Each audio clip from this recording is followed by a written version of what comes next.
Éditorial. Cette rupture politique que les Camerounais attendent en 2025. Les appels se multiplient à l'approche des prochaines élections présidentielles au Cameroun, fixées au mois d'octobre de l'année courante. Nous assistons à un tapage médiatique appelant Paul Biya à présenter sa candidature pour la énième fois. Cependant, le renouvellement de la vie politique au Cameroun est une nécessité. Il est inéluctable et il faut tourner la page d'un long règne morbide qui a plongé le pays durant une quarantaine d'années dans une longue dépression économique. Les acteurs politiques en place ont rongé leurs freins et l'âge est devenu un handicap naturel qui les pousse vers la sortie. De nouvelles figures feront leur entrée dans la prochaine équipe. Le pays en a besoin pour exister et offrir à une jeunesse désemparée l'espoir d'une vie meilleure. Les dirigeants et partis politiques qui ont déjà en ligne de mire l'élection présidentielle sont prévenus. Les Camerounais attendent du changement à l'occasion du prochain scrutin. Ils veulent de nouvelles femmes et hommes capables de redynamiser un grand chantier de projets en berne et ruiné par une corruption endémique. Les partis politiques en liste ont commencé à fourbir leurs armes, mais une cacophonie agite le landerneau politique. Qui est le mieux placé pour remporter cette présidentielle? Les noms circulent, c'est une évidence. Mais comment distinguer le meilleur? En effet, des francs-tireurs sont postés derrière chaque postulant. Bien armés et équipés, ils ont un rôle qui n'échappe à personne. Détruire tous les candidats et ouvrir un boulevard aux candidats naturels. Paul Biya. Ce jeu est une recette qui a toujours abouti. Mais il faut avouer que la prochaine élection sera différente. Elle portera le sceau du changement. 42 ans de règne sans partage ont eu raison du monarque usé par l'âge, la raison et les échecs successifs de placer le Cameroun parmi les pays africains émergents. Les échecs s'observent et scellent la détermination du citoyen de passer à autre chose. Car le Cameroun dispose d'atouts indéniables, une jeunesse résiliente, un fort potentiel de richesse agricole et minière. Malgré ces atouts, le pays sombre. La pauvreté est visible. Et malgré une société civile active et déterminée, les projets de développement n'aboutissent pas.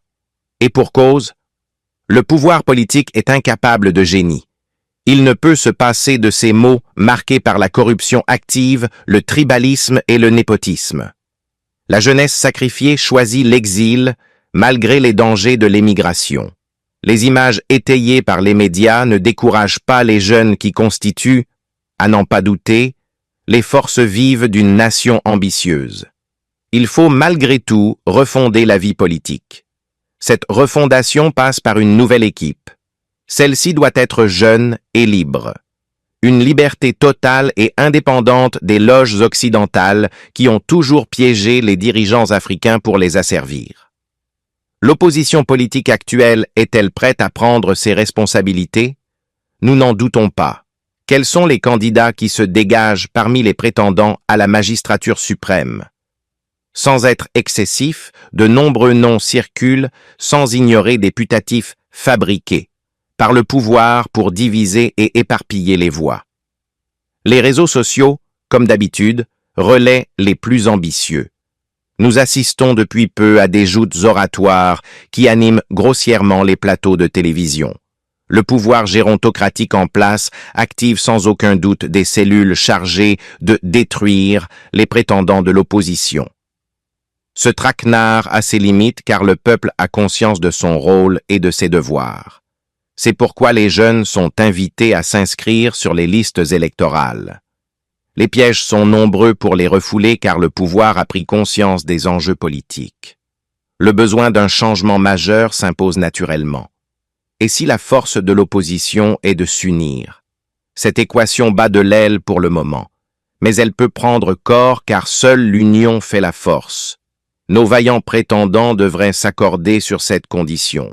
Elle le peut pour venir à bout d'un règne usé par le temps, l'âge et l'inefficacité qui ont plongé le pays durant des décennies dans une pauvreté extrême malgré ses atouts naturels et humains.